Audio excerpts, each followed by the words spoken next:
I'm Francis Durnley, and this is Ukraine, the latest. Today, we report on the latest developments on the front line, including news that a British Challenger 2 tank has been seen on the battlefield for the first time, and the fast-moving announcements coming out of the Ukraine Recovery Conference here in London. Plus, we talk again to the founder of Vans Without Borders about their latest work in Ukraine, delivering aid and documenting life for civilians behind the front lines. Bravery takes you through the most unimaginable hardships to finally reward you with victory. This hideous and barbaric venture of Vladimir Putin must end in failure. We need a military strategy for Ukraine to gain a decisive advantage on the battlefield, to win the war. Nobody's going to break us. We're strong. We're Ukrainians. Every weekday, we sit down with leading journalists from the Telegraph's London newsroom and our teams reporting on the ground to bring you the latest news and analysis on the war in Ukraine. It's Wednesday, the 21st of June, 1 year and 117 days since the full-scale invasion began. And today I'm joined by Genevieve Hall-Allen from our foreign desk, David Knowles on the ground in Ukraine, and Jack Ross from Vans Without Borders. I started, however, with the major updates from the military and political spheres. Offensive operations are continuing in at least two sections of the front. That's according to observers and the Institute for the Study of War.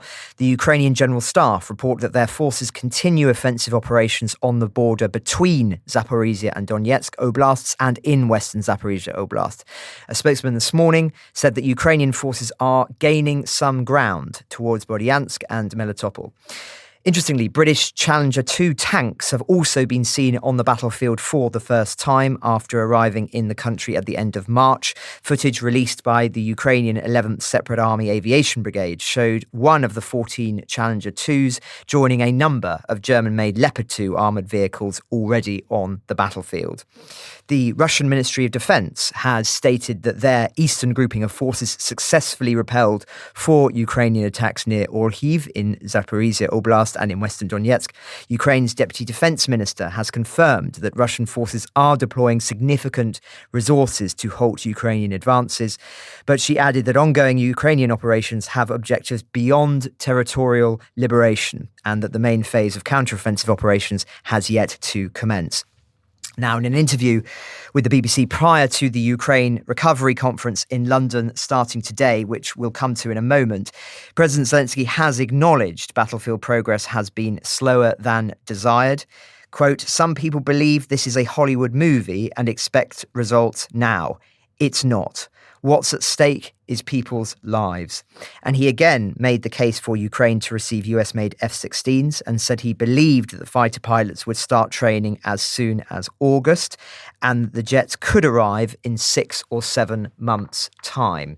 Now, on this theme, the BBC has also published a very interesting and vivid piece from Quentin Somerville on the front line with the 68th Jaeger Brigade in the recently regained village of Blachodonatny. He writes how roses are in bloom, but the smell of corpses catches the back of your throat. And from what he can see, the counteroffensive is made more difficult because of the lack of Ukrainian air power. And he quotes from a soldier who says, whilst they're being shot at, Russian helicopters, Russian jets firing at us every area, every day.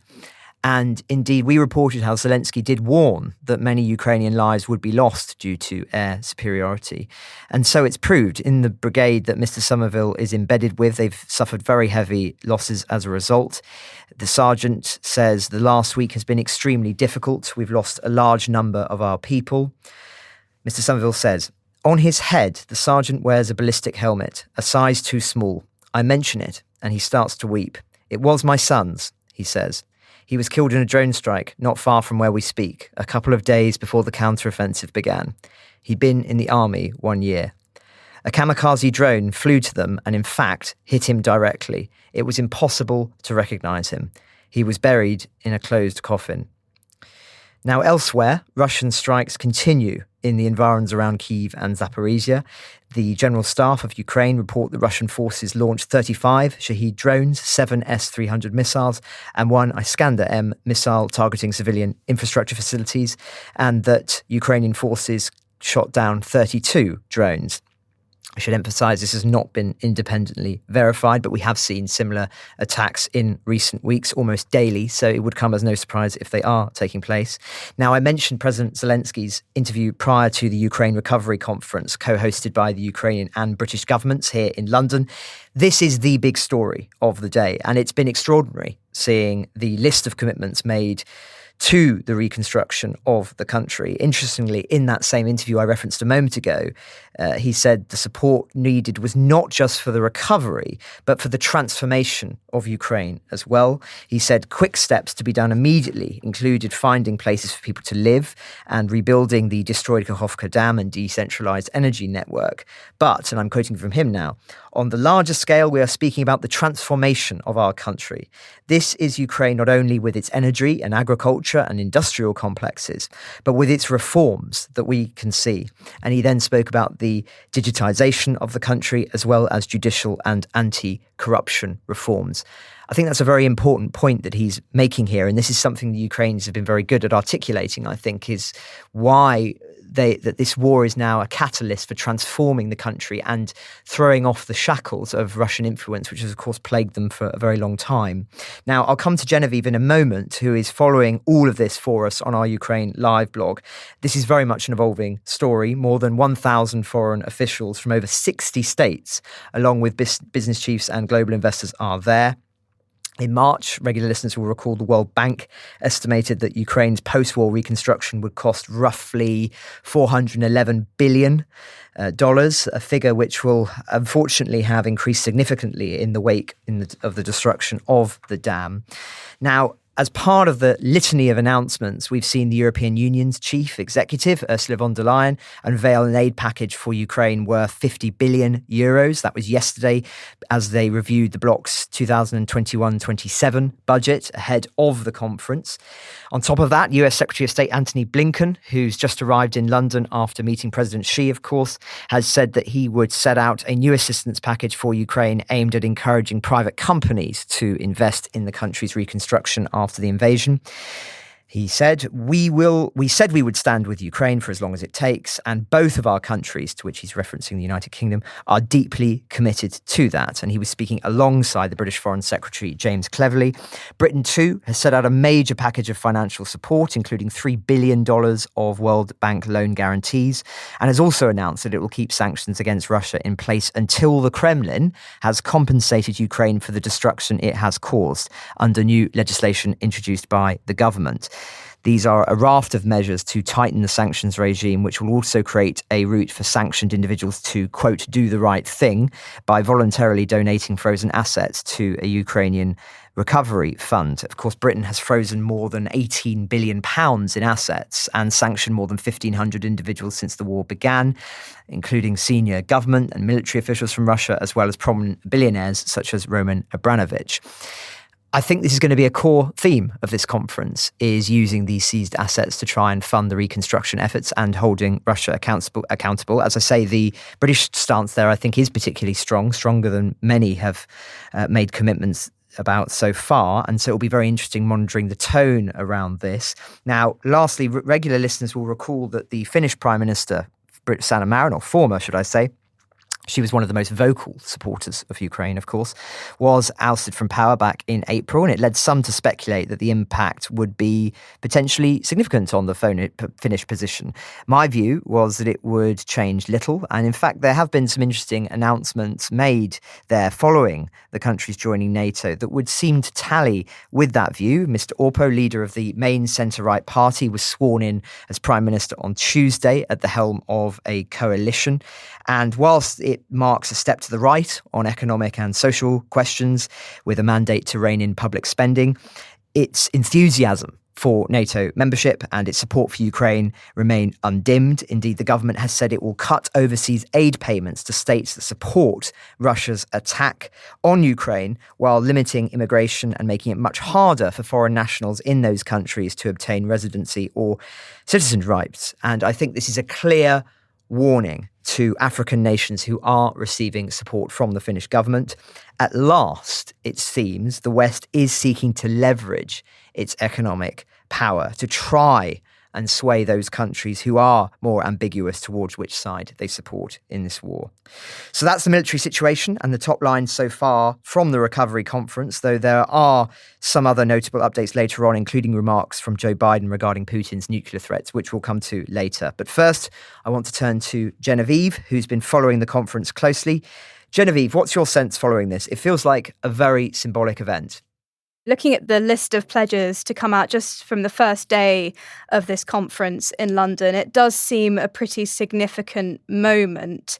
I mean, the UK ambassador to Ukraine, Melinda Simmons, posted on Twitter earlier today to say, to be honest, it's a bit emotional listening to world leaders talk in detail and with commitment about the rebuilding of Ukraine. It is such a tribute to Ukrainian resilience and to values all these countries represented. President Zelensky obviously spoke at the opening of this conference, as did Rishi Sunak. And President Zelensky, once he finished speaking at the conference, released a statement on Twitter saying, "Ukraine has succeeded in making the EU as united as it has never been before. This is truly a unity of values, which is reflected in many political, economic, sanction and humanitarian decisions. Ukraine has activated all that power of solidarity for which the EU was conceived. And Ukraine is also activating the moral force of NATO." This is Zelensky. He continues, "This is important for all of us. What does the world see now? Does it recognise NATO's moral leadership in protecting peace? This is only possible with Ukraine in the alliance." Now, as part of this huge conference, Prime Minister Rishi Sunak has announced a new framework for war risk insurance aimed at helping businesses invest in Ukraine. He said at the opening of the conference in London, "This is a huge step forward towards helping insurers to underwrite investments into Ukraine, removing one of the biggest barriers and giving investors the confidence they need to act." There aren't significant amounts of details about this at this stage, but this has just been announced. This has come alongside France's Foreign Minister, Catherine Colonna, who has also set out a new war insurance mechanism to support recovery in Ukraine. Speaking at the conference, she said, "I'm announcing today the establishment of an insurance mechanism to cover investments in Ukraine against war-related risks via the French Public Investment Bank." And she added that this plan from the French government would be, and I quote, "consistent with that proposed by Rishi Sunak." So yes, there's a lot happening and a lot of, it looks like quite coordinated responses from allies here. And I'll be heading back to the desk shortly to continue that coverage. I understand that Moscow is kicking up a fuss over the grain deal again. Yes, indeed. The Kremlin has reiterated once more that it considers there to be no grounds, I quote, "no grounds to extend the Black Sea grain deal," as it claims that the accord is not being properly implemented. Dmitry Peskov told reporters on a call that the UN had been forced to acknowledge that, and he said, "Unfortunately, they are not managing to exert the necessary influence on the countries of the collective West in order to fill this Russian part of the agreement." Now, what Mr. Peskov is referring to here is Russia's repeated demands to remove what it describes as obstacles to the exports of its own grain and fertilizers. Evidently, Moscow does not think that it has received these concessions as part of the renewal as they continue to seek leverage and continue to threaten to pull out. Thanks. Yes, I think there's a lesson here regarding Russian threats. They huff and they puff, but they actually do very little. And perhaps there are implications there for other demands from Moscow. One final story, if I may, and this is an update on the death toll following the destruction of the dam. What are you hearing? Yes, sadly, the toll from the flooding following the breach of the dam has risen to 41 in areas under Russian control, according to official Andrei Alexienko, a senior official with the Russian occupation authorities. He said on Wednesday, "Unfortunately, the number of dead has risen. In areas under Ukrainian control, at least 16 people have died and 31 people are missing. This dam breach on June the 6th caused flooding in huge swathes of the Kherson region and forced thousands to flee. And I don't think that will be the last that we hear, sadly, about damage to the area and people's lives as a result of this breach. Thanks, Genevieve. I appreciate you coming over on such a busy day. For listeners wondering where Dom is, he's currently giving evidence to the House of Commons Defence Select Committee, who periodically ask for expert advice on military matters. He does know his onions, after all. But now, let's go to David Knowles in Ukraine. David, hopefully you can hear me. What have you been up to since the podcast yesterday? Just on a bit of a fascinating reporting trip down to one of the suburbs in the south. I was with Angelica Babi from the U-Hearts Foundation, who showed me around the Patron Centre. If you remember Patron, the famous mine-clearing dog that even was recognised by Zelensky, their centre, they have a new centre down in one of the southern suburbs of Kyiv, and it's where they're rehabilitating cats and dogs and pets that they've, at the moment, that they've rescued from Kherson region after the flooding. And it's quite interesting, I think, what Genevieve said. I could catch snatches of her reporting while in the cab, but I think it's really, really important to impress upon listeners the absolute devastation of this flooding and how this is going to be a story that's going to continue on for weeks, months and years. I mean, earlier today I was speaking to some other volunteers, a pair of British volunteers, doing different things, but sort of everybody knows each other.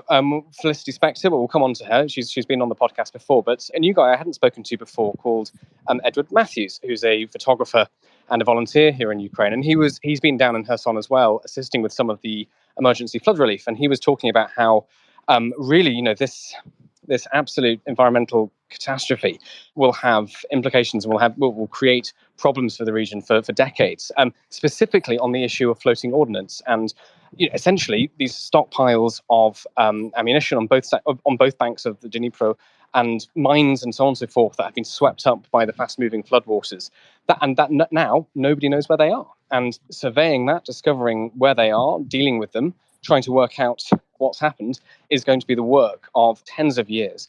And that's something coming from some of the volunteers and some of the expert volunteers working in that sector down right now in Kherson. So I think that's important to mention because my sense is that quite a lot of the media, if not moving on from the Kherson flooding, is treating it as just another story. And really, when you're here, you see the amount of aid and the amount of thinking and concern for what's happened. And all the stories coming out of the region. It's the biggest story of the past month, and it's in some ways only going to get worse, and it's going to take so much time to resolve. So yes, back to this morning after seeing Ed and Felicity. Felicity is here with the Bake for Ukraine. So she works with a lot of mobile bakeries. So there's lots of places in the recently deoccupied parts of Ukraine in the south and in the east, where lots of shops, restaurants have all been destroyed, supermarkets as well. So it's very difficult to get some daily staples. And the Bake for Ukraine people have sort of these mobile bakeries where they can sort of give away bread and pastries and that sort of thing. So she's working there, and do check them out. They're doing some very interesting stuff. They've just taken delivery of a new mobile bakery in, I believe, down south in Odessa. But then we went to the Patron Centre's new, it's a sort of giant warehouse. And in this warehouse, they've got around, I would say, 70 to 80 little compartments, little wooden compartments with glass doors, which have air conditioning, heating, and it's where they are starting to rehabilitate some of the animals, some of the pets that have been rescued from Kherson. And it's a really incredible place because half of it is sort of built already, and you can see, we were looking in on all these windows, and you can see puppies and kittens and their families just sort of asleep. And you can hear on the other end of the warehouse, you can hear some of the really traumatized animals who sort of barking and reacting at the slightest sound we were making. And what the centre's goal is to try and make sure these animals are coming in healthy, and if not, they'll vaccinate them. They'll sort of look at them medically, and then to start the long and sometimes really painful process of trying to rehabilitate them to society. And it's a really important point because when we talk about trauma, I think we've got a decent understanding of what people go through when they're subjected to a year and a half and more of invasion and war and shelling and bombing. But of course, all of that impacts on all the environment. We had Sasha Dovchik talking about ecocide and the impacts on the flora of Ukraine, but also the fauna. We've got to think about the animals as well. I mean, I was walking through this warehouse of sort of recently rehabilitated and rescued animals, and you can tell that some make very good progress. For some, it takes a very long time. ultimately the goal there is to get them to families when they're ready. I mean, actually, as we were coming out of the centre and just saying goodbye to Irina, who was showing us around, and that interview will be on this podcast at some point in the next few weeks, as we were coming out, she stopped and said, look, this puppy is being adopted right now. And a lady had come in with her pram and her sort of, I think, quite a young baby, and I think maybe her sister, and was chatting to the people signing the papers, picking up the puppy slowly to make sure it wasn't too scared, starting to introduce it to people. It ran up to me as I was recording, so I had to do that bit again. It's very cute. But it's a good example of how all of this, I mean, what they were saying to me, what they'd explained was they wanted to do this, and this was a plan, and then her son happened, and everything had to be it wasn't a plan for the end of the summer or August. It just had to happen now because the scale of the disaster in her son. We've already seen footage, and I've heard from quite a few volunteers actually, that part of the reason the floodwater itself is so dangerous is because lots of pets drowned, and their bodies in the water add to this sort of the miasma of disease there. So they've opened up, 2 months early, scrabbling about for funds, building. I was sort of stepping over the building materials of these pods for the animals, these rehabilitation pods for the animals, and it's just an incredible effort. I mean, we were talking to Irina; she's an actress and is now almost volunteering full time for this centre, and it was just very, very interesting to see how it had been spun up so quickly and how there were several vets on site sort of walking around, checking in on the animals. There's an animal psychologist sort of walking around and checking in as well.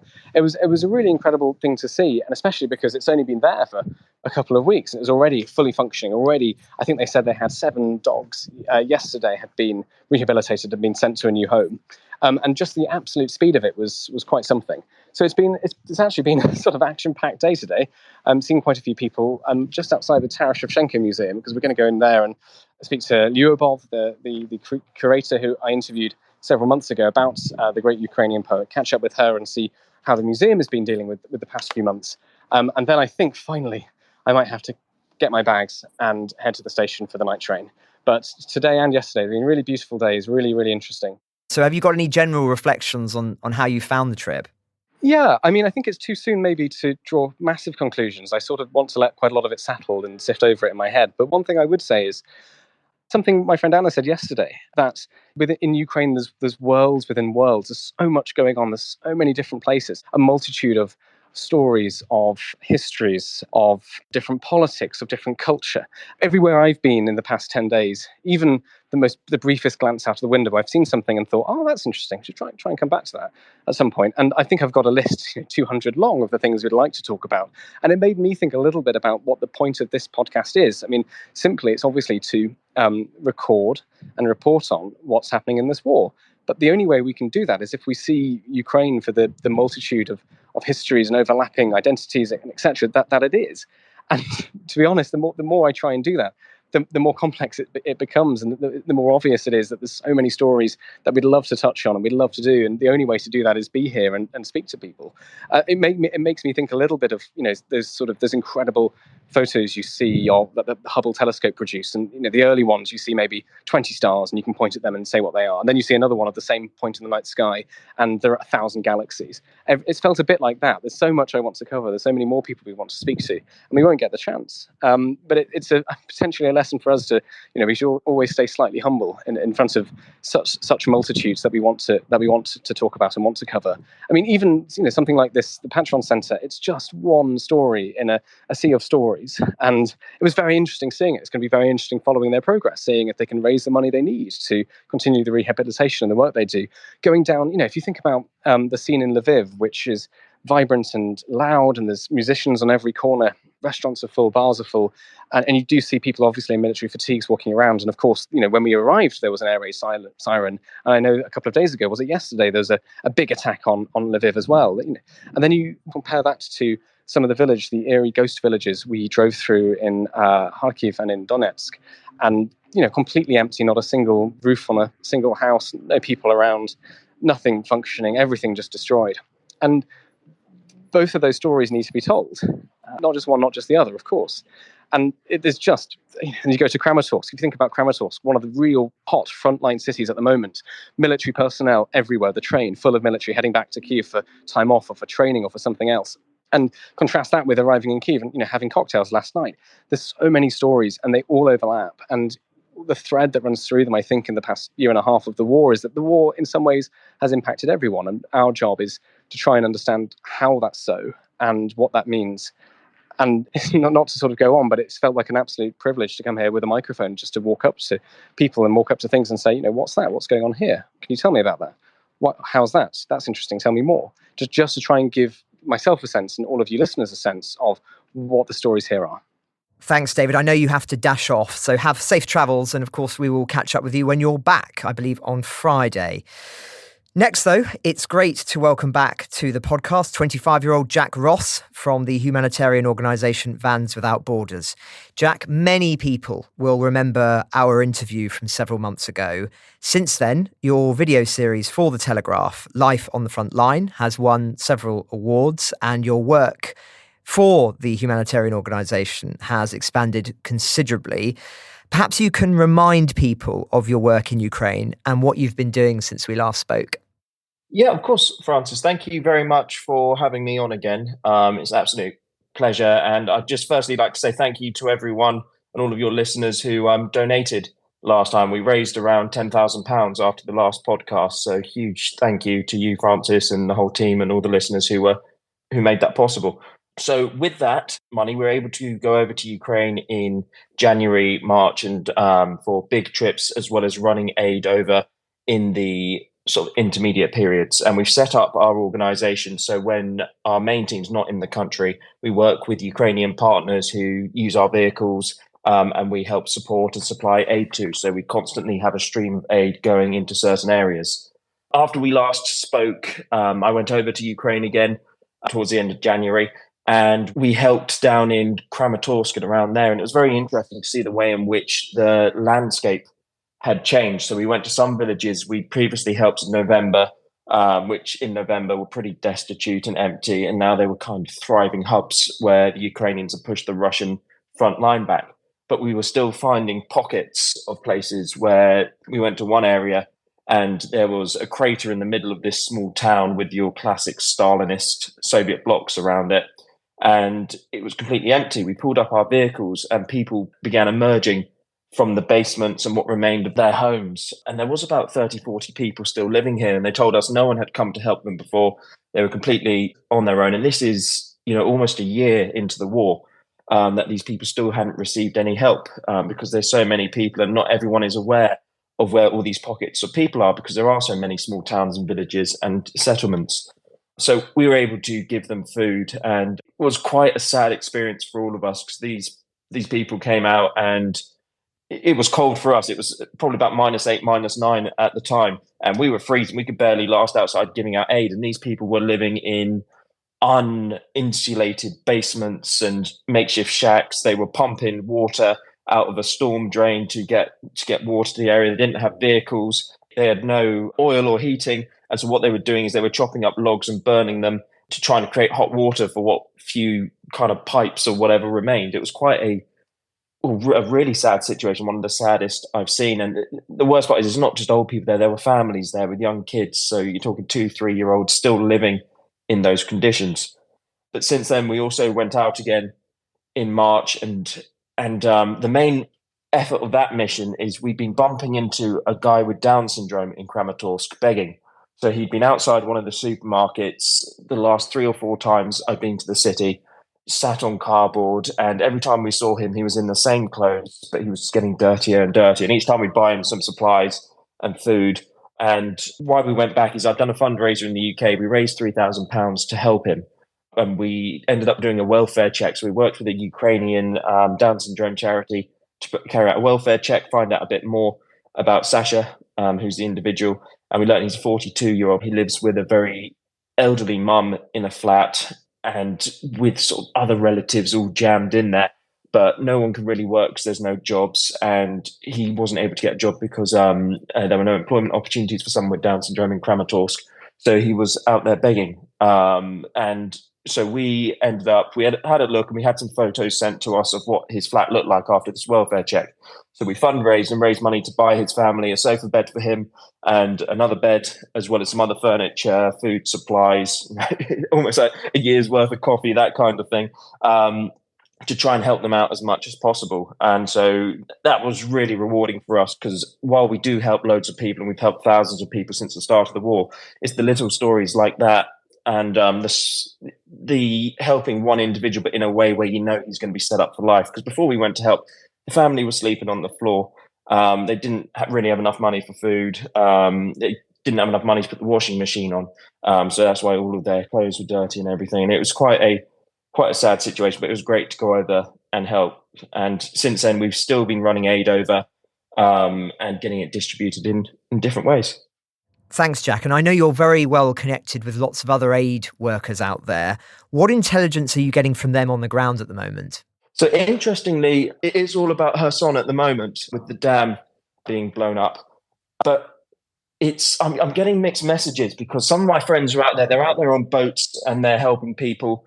Very dangerous thing to do. I know of one group where a humanitarian worker was killed. One was shot in the chest, and another chap was injured while dropping off aid, because it's not clear for a lot of people, or simply they just don't care where the Russian lines are and where the Ukrainian lines are. So a lot of people are trying to do extractions or drop off aid to Russian-controlled areas, and they're being treated as legitimate targets by the Russian army, and they're facing some severe consequences. And then the other thing you've also got, where there's a lack of communication between the aid groups, particularly the large aid groups in Kherson, because we've been told by a friend who's been told by the military administration that there's currently more humanitarian workers there than there are people. And so what's happening is there's an abundance of aid, and it's starting to pile up on the sides of the road where they haven't got enough space to store it, and they haven't got enough people who need it in the city. What my friends are doing over there is they're targeting our team, they're targeting villages outside of Kherson, so areas which are still affected by the flooding, but it's not where the media hotspots are, where people are taking their photo to say, look where I've dropped off. These are places where, like what I spoke earlier about, the isolated town in the Donbass, these are areas which receive little to no help. The people are completely cut off. They're essentially penniless. We talk to some of these people, and their only income will be something like $60 state pension a month, which is, heartbreaking. So we do what we can to try and get the message out that people shouldn't just go where the media shines a light on. They should be looking actually at the wider areas as well, to help those in need, where they might not get as much accolade for doing it. They might not get as much media attention, but actually they'll be doing a much more important job, because they'll be getting it to people who are literally penniless. And have you sensed it's becoming harder to fundraise for Ukraine the longer this war is going on? I think so, definitely. At the start, it was very easy. I was actually surprised about how easy it was in terms of fundraising, because obviously it just happened, and we raised a lot of money quite quickly last year. We still do have funds, and we still do have some very loyal supporters, but I know certainly with some other groups, they're finding it really tough. We're seeing cases where people have collected a large amount of aid, but they don't have the money to take it over to Ukraine, because an average trip for, say, a van or light goods vehicle is about £1,500 just to go to Ukraine and back. And that's on transporting it. You can't really post it because there's restrictions on what you can take in, but it is a big cost to humanitarian aid. And so what we're trying to do at the moment is work with some logistics companies where we can agree a price on moving, say, 20 tons or 25 tons at a time with heavy goods vehicles, and get that dropped in. So we're then only worrying about cost of moving it from within Ukraine rather than bringing it over as well. And we think that will work with a lot of groups who have all this aid but can't afford to take it over. And we've seen similar cases in Poland, similar cases in Ukraine as well, where a lot of people dropped aid in Lviv, for example. And now Lviv's chock-a-block with aid, but people haven't got the money. The Ukrainians don't have the money to move it around the country, because it does cost money. And that's the thing with aid. Literally everything is, if you go and drop off, say, a box of clothes to a humanitarian hub in Britain, it does cost money to take it from A to B, and actually quite a lot of money. Interesting. Thank you, Jack. And I understand you also interviewed some Russian prisoners of war recently. What was the context of that, and what was it like? Well, I've been very fortunate. My friends in the Ukrainian army had arranged for me to interview 3 Russian prisoners of war. So there was one chap from the Luhansk People's Republic, and was a very interesting situation. So he genuinely believed the Ukrainians were still the bad guys. But I believe the quote that he said was, "The Ukrainians are fascists, but I was rescued by fascists, so they're not bad guys." And this guy had been abandoned by his teammates. He was in a bunker, and his squad had left him. The bunker had been blown up on top of him. The Ukrainians actually dug him out while they were clearing the bunker to check for munitions. And so this guy had been severely frostbitten, and he was just surprised at the treatment that he'd had from the Ukrainians, where they'd given him painkillers, given him emergency medical treatment, were planning to move him to a hospital. And you could tell in his eyes he was still upset with Ukraine. And he even said to himself he used to believe about 50% of Russian propaganda. Now he only believes about 10%. So you can start to see where he is waking up to the fact that he was being treated better as a prisoner of war than he had been treated in the Russian army, because he'd been trying to get a medical discharge because he had cancer, but the Russian army had refused him that chance to leave the Russian army. Another chap we interviewed was a guy from the Luhansk People's Republic, and I interviewed him while he was in hospital because he'd been shot in the arm by the Ukrainians. Actually, as I went in, the Ukrainian soldiers said to me, he is a Russian, but he is a good boy. And we ended up speaking to him. We found out why. And that was because he'd actually been in the army before the war. During the war, he tried to leave the army, but they threatened to kill his family or arrest his family when he said he wanted to leave. And so he said the best thing for him was actually being shot in the arm, because he said he was worried he was going to be killed because the Russian army is so poorly equipped. And he was part of the Donetsk People's Republic, sorry, not the Luhansk People's Republic, and they hadn't really had any proper training. And, he was quite happy in his hospital bed. And he said he's really grateful he's off the front line. Then the third chap I interviewed was a soldier from the Wagner group. He was a prisoner from Siberia, and he'd been recruited into Wagner. He says he was in prison for drug dealing, which he denies, and he was, I believe it was 9 years out of a 12-year sentence when he decided to join the Wagner group because they came around the prisons. But again, he said they received very little training. They were treated very poorly. And actually, he was quite grateful to be captured. And then it turned out that this is fascinating. He was actually, when he was in prison, he used to write anti-Putin poetry. So he was someone who was staunchly anti-Putin, but the Russian army was so desperate for conscripts, they'd actually still snapped him up and put him on the front line. And it goes to show, out of all the three people I interviewed, obviously you have to take it with a bit of a pinch of salt, because they might be thinking, oh, I'm just going to say what he wants to hear. But as I said, actually talking to them and looking in their eyes, they all did look like they were telling the truth, particularly as well because I did get varied responses from them. And so it's just fascinating to see, but there doesn't really seem to be that many people on the front line who are supporting Russia. And it does explain why they have to implement such strong measures for those who are trying to desert or shooting people who won't advance, using very Soviet tactics to instill fear in the men that are fighting for them, because they just simply don't want to be there. They'd rather be at home with their families, and they're very disenfranchised with the Russian state.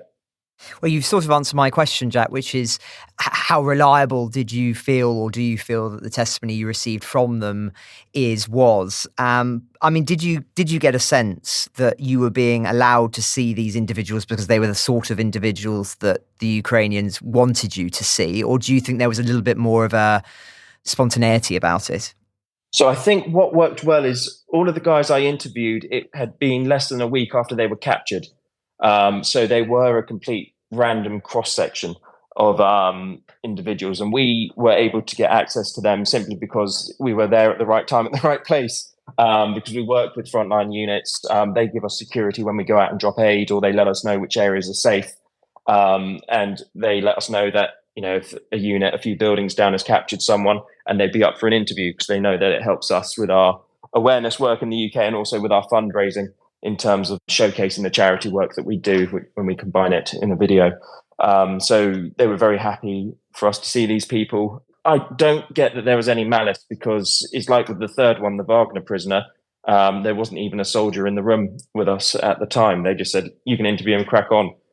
In the hospital, the soldiers waited outside, and it was only the first one there were soldiers present when we were there. But that's because it was the morning after he'd been captured, and he was actually staying in the same quarters as the soldiers, and he had to have a guard on him because they don't put people in cells and everything as such. It's more informal at that point before they get moved into the POW system. So what's next for you? When are you next going back to Ukraine, and what are your intentions? So we're next going back in July. It's very hard to actually plan what to do because everything changes all the time, as is the nature of the beast. Like, for example, today, the place we normally stay in Ukraine, I've just got a message that a couple of weeks ago that a Shahed drone actually hit the building we normally stay in. So we can't go back there, unfortunately. Luckily, no one was killed. But it's obviously unfortunate for the people who are hosting us and the people there because, again, their life savings, their building, which they've invested their flats, they've invested their money in, have just been, wiped out as such. So we'll be looking for a new base of operations. We're also looking to, as I say, get to the villages which no one else goes to, certainly around Kherson. We'll probably be back in the Donbass as well, maybe go up to Sumy, and we'll be looking at where there is a real need for aid and working with local contacts to try and find out where we can drop our stuff up to.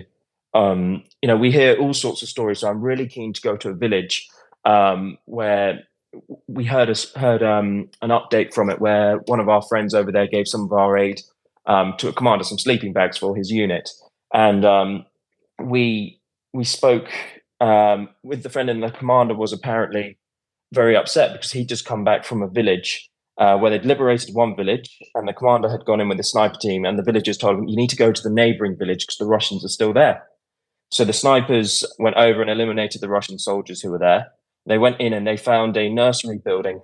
They went into the basement. There were over 300 people locked in the basement of this nursery building. They'd been piling the dead bodies up at the back of the room where the Russians hadn't been letting them out or feeding them or giving them water, and people had been dying. And so they'd been trying to separate the dead from the living within themselves. They went round the back and they found a pile of bodies where what the Russians had been doing is they've been processing people, taking them out one by one. And again, it goes back to sick Soviet tactics. They've been bringing them out as if they were going to release them, and then they'd be shooting them against a wall outside. And it's horrifying, the more stories we hear like this, as the war goes on. And as I said, these are the villages we want to get to because they're the ones which don't make the news because it's, some stories are so upsetting that a lot of media won't print them. Or that people might not want to come forward and talk about them. But these are the areas we want to go and help and make sure that everyone is able to survive. Everyone has the food they need, the clothing they need, the tools they need to get their life back on track. Also, a big part of what we do, we're trying to do a bit of a morale booster where the war has gone a bit stagnant and people have started to lose interest. And there is a bit less charity effort in Ukraine. We want to go and do things like one of our partners in Ukraine has a bouncy castle. So we're going to be taking that to some orphanages. We're going to be taking it to some homes for disabled people. We're going to be bringing a mobile field kitchen to cook hot food for people and do all sorts of little morale boosting activities where it might only be an afternoon, but it will mean the world to so many people whose lives are otherwise actually quite bleak. Thank you, Jack. And I know that there'll be many listeners who will want to learn more about your work. And for them, there will be links in the description for this episode. I'll come back to you in a few minutes for very final thoughts. But first, I did promise a few more important updates that have come in today beyond the recovery conference. So we learned that France is to support Ukraine's bid to one day join NATO in an attempt to pressure Russia into negotiating an end to its war. That's according to French reports. For a little bit of context, France and Germany blocked any prospect of Ukraine's rapid ascension to NATO in 2008 against the advice of the United States, which at the time advocated its integration. Emmanuel Macron, French president, stuck to his stance both before and after the start of the Russian invasion last year. He said Ukraine's entry into NATO would be perceived by Russia as something confrontational.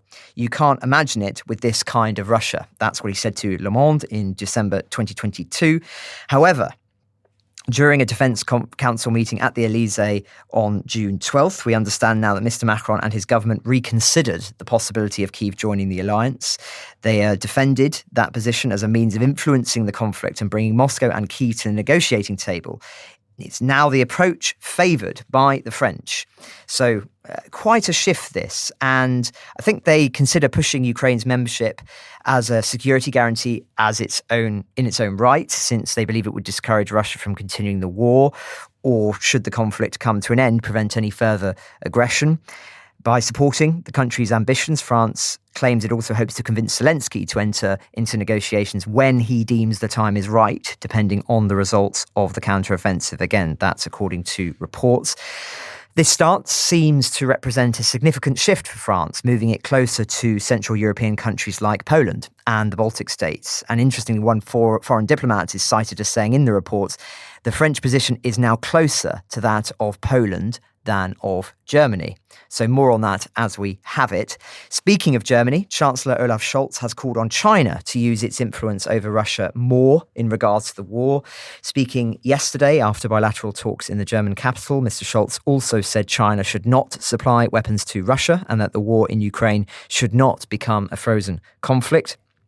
The meeting in Berlin was the 7th time Germany and China have held high-level government consultations and comes a day after Chinese President Xi Jinping met with US Secretary of State Antony Blinken, indicating an effort by Beijing, it seems, to reach out to the West and improve frosty relations. Germany is very keen to maintain good ties with China, something we've talked about at length in the past. Its biggest trading partner, of course, despite wariness over Beijing's growing assertiveness and refusal to criticize the Russian invasion of Ukraine. Germany recently published its national security strategy, listeners will recall, and in that it described China as a partner, competitor, and systemic rival.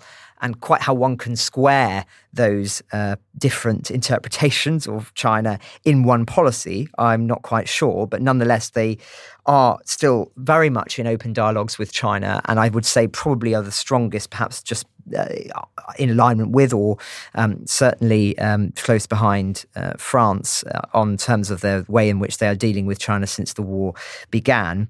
It does feel, though, that some of the alliance's more sceptical partners are beginning to take a more hawkish approach. But words are one thing and actions quite another. Now, the final update I wanted to just mention is one triggering some frustration today, it has to be said, which is the seemingly off-script remarks by President Joe Biden that the threat of Putin using tactical nuclear weapons is real, days after denouncing the Kremlin's deployment of such devices in Belarus. So on Saturday, the US president was calling the Russian counterpart's announcement that Moscow had deployed these weapons to Belarus as absolutely irresponsible. But more recently, in the last couple of days, he said that, and I'm quoting here, when I was out here, and he was speaking in California, I should emphasize, about 2 years ago, saying I worried about the Colorado River drying up, everybody looked at me like I was crazy. I got similar looks when I said I was worried about Putin using tactical nuclear weapons, but the threat is real. And the reason this is triggering some anger, frustration, is that some argue it's rather unhelpful for him to say this publicly, even if he believes it in private. It does strengthen Putin's hand, encouraging him to ramp up the perception he will use these weapons. They are, after all, the key for him. As I've said before, the perception, real or not, that he will use these weapons in what has stopped, in my view, direct military intervention from the West in Ukraine. The spectre of those weapons haunts everything. And until that threat is neutered, we will see, I think, Putin holding this potentially winning card. How does one neuter them? Well, China has to play a key role, as would much greater clarity as to what the consequences of using these weapons would be. Not talking about these things and things one is afraid of always increases the fear of those things themselves. But that's where we are for the updates. Now it's time for our very final thoughts. So, Jack, take it away. Certainly, I'd say in terms of the nuclear threat you were just talking about, I think Putin is highly unlikely to use nuclear weapons, providing the conflict remains in Ukraine. I think that's why the Ukrainians have been so adamant they won't do a major offensive into Russia, because they know the consequences of that. The Russians would be entitled, in their eyes, to use nuclear weapons. I think we shouldn't let the fear of nuclear weapons deter us from helping Ukraine either. I think we should be very firm that we are helping Ukraine. There's a reason everyone has nuclear weapons, because it's mutually assured destruction. Russia would be absolutely suicidal to use them. And I don't think they'd risk widespread damage on their mainland just to try and prove a point over Ukraine. I think certainly we shouldn't be doing anything to escalate nuclear tensions, and we shouldn't be threatening things back. But I think we shouldn't let international terrorists dictate our foreign policy. We should be very firm on where we stand on Ukraine. The other thing I would say is Again, another thank you to all your listeners and yourself for doing a fantastic job in terms of promoting awareness in Ukraine. I'd really just implore everyone listening to this to keep standing with Ukraine, keep backing Ukraine. The more we talk about it, the more likely we are to actually reach a positive resolution for Ukraine. What we don't want is everyone kind of loses interest and then Ukraine's forced to accept a rubbish peace deal where they concede a lot of territory. Then in 5-10 years, the conflict starts up again and the Russians re-invade Ukraine, because they can't be trusted at all. So we have to stand strong with Ukraine, keep a positive view of them in our societies, really push back against the propaganda as well, because there is a mass propaganda effort to try and defame the Ukrainians. And for everyone who says, oh, Ukraine's corrupt, actually their anti-corruption laws are some of the bane of charity workers or humanitarian workers' lives, because we have to fill out so many forms and do so much in terms of declaring where the aid's going in country to try and tackle the corruption and stop any corruption. Actually, I've not seen any evidence while over there of humanitarian aid being used in a corrupt manner, and everyone is very, sensible.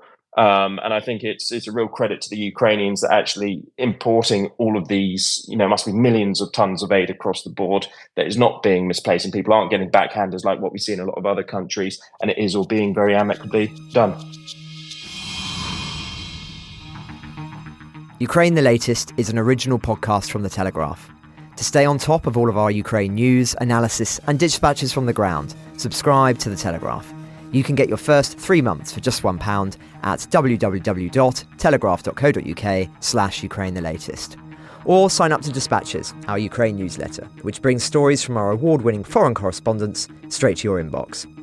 We also have a Ukraine live blog on our website, where you can follow updates as they come in throughout the day, including insights from regular contributors to this podcast. You can listen to this conversation live at 1 p.m. London time each weekday on Twitter Spaces. Follow The Telegraph on Twitter so that you don't miss it. To our listeners on YouTube, please note that due to issues beyond our control, there is sometimes a delay between broadcast and upload. So if you want to hear Ukraine the Latest as soon as it is released, do please refer to podcast apps. If you enjoyed this podcast, please consider following Ukraine the Latest on your preferred podcast app, and if you have a moment, leave a review, as it helps others find the show. You can also get in touch directly to ask questions or give comments by emailing ukrainepod@telegraph.co.uk. We do read every message. You can also contact us directly on Twitter. You can find our Twitter handles in the description for this episode. As ever, we're especially interested to hear where you're listening from around the world. Ukraine the Latest is produced by Giles Gear, with executive producers David Knowles and Louisa Wells.